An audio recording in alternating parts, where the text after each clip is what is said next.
Hi, I'm going to talk to you today about inverse variation. There's another video about direct variation, so you may want to check that out if you haven't already. But for now, we're going to talk about inverse variation. So just an example, as you see here, as x increases, y decreases, or as x decreases, then y increases. So a good example of that is for people building a house. If one person builds a house, it's going to take a really long time. But the more people that are helping build the house, the less time it's going to take to build the house. And that's an example of an inverse variation. So if you look at the graph, if this was the number of people and this was the amount of time, let me label that for you. People, time. Okay. As more people work to build the house, the amount of time you can see is going down.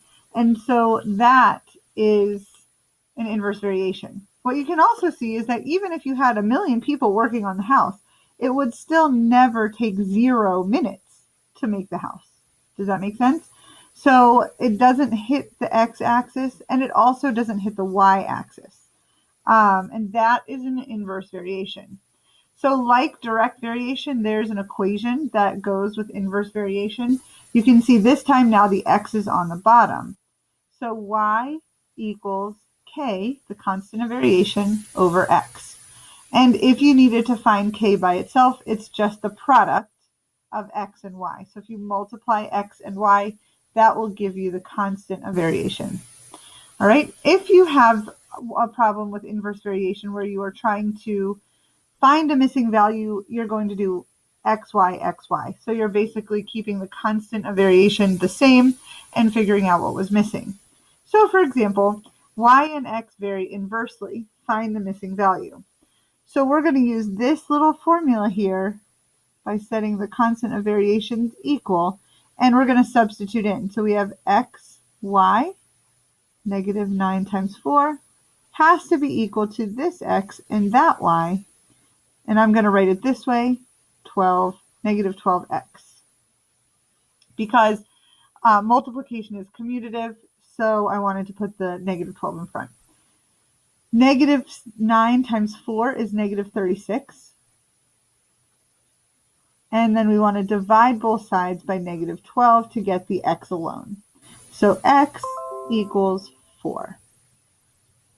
No, what am I doing? X equals 3. Sorry. All right, and that is the missing value. So that's how inverse variation works in a nutshell. And let's look at 3 examples. All right, in order to check, is this an inverse variation, we need to make sure the constant of variation, remember the constant equals x times y, is consistent, constant. So we're going to check x times y, 2 times 15 is 30, okay? 3 times 10 is 30. Hey, that's looking good. 5 times 6. Hey, that's also 30. So yes, this is an inverse variation with constant of variation being 30. Okay? In order to write the equation, remember the main form is y equals k over x. So the equation is going to be y equals 30 over x. And that's it. That's finished. Okay? So that's another way to look at it. You can also tell if something is an inverse variation by looking at a graph. Which one of these do you think is inverse? All right, hopefully you said this one. Even though it has this bottom part, that is part of the inverse variation. This is an example of inverse variation. You can see as x is getting bigger, y is getting smaller. Or if you look down here, the same story. All right. This one, just to review, is a direct variation. We know it's direct for 2 reasons. It's a line and it passes through 0, 0. That is what makes a direct variation. It has to pass through the origin, 0, 0, and it has to be a straight line. It doesn't matter if it's positive or negative. It just has to meet these criteria.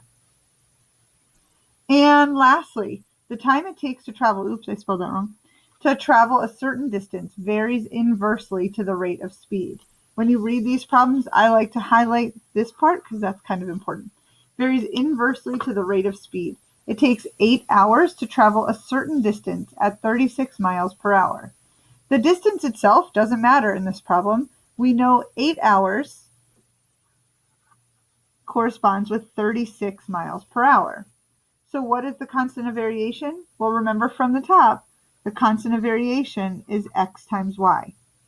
So 8 times 36. 8 times 30 would be 240. 8 times 6 is 48. So 288 would be the constant of variation. And even though I'm like 99% sure I just did that right, I'm going to check it in my calculator so that I don't do the next part wrong on camera. 8 times 36. Yes, I did it right. Okay, next part. How long would it take to travel the same distance at 60 miles per hour? Well, at the top, remember, we said that xy equals xy. So the constant of variation has to be the same on both sides. So we know that, I'm trying to move this, but it's moving the whole camera. All right. We know that xy, 8 times 36, is 288 from before.